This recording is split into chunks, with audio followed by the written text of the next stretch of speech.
katropa. Naisip ko magbigay ng konting inputs tungkol dito sa mga dwarf shrimp aka Neocaridina aka red cherry shrimp, fire red sakura, etc. So kung iisipin ay 7 years na pala akong nagkikip ng mga RCS or Neocaridina shrimps.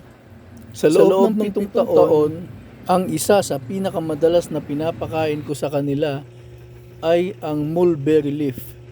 Mas prefer kong ipakain sa kanila ang mga mulberry leaf dahil kumpara mo sa mga pellets ay mas mabilis mag-pollute ng tubig sa tank ang mga pellets.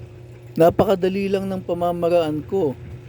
Magbablanch lang ako ng mulberry leaf sa kumukulong tubig at ididiretso ko na sa mga tank. One of these days, magbibigay din ako ng full vlog information tungkol dito sa mga red cherry shrimp na ever since paborito ko. Actually, ito ang isa sa mga nilayaan para magtagal ako sa hobby ng aquarium hobby at fish keeping.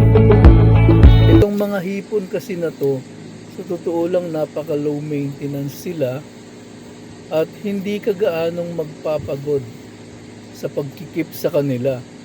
Kailangan mo lang isaalang-alang ang good water temperature parameters para sa kanila. Sa isang kwarto, ang kalaban lang naman ng mga hipon na ito ay insecticide or pesticide. Yan ang number 1 na big no kapag magkikip ka ng mga hipon na ito. Sa susunod, magdadagdag pa ako ng inputs. Thank you!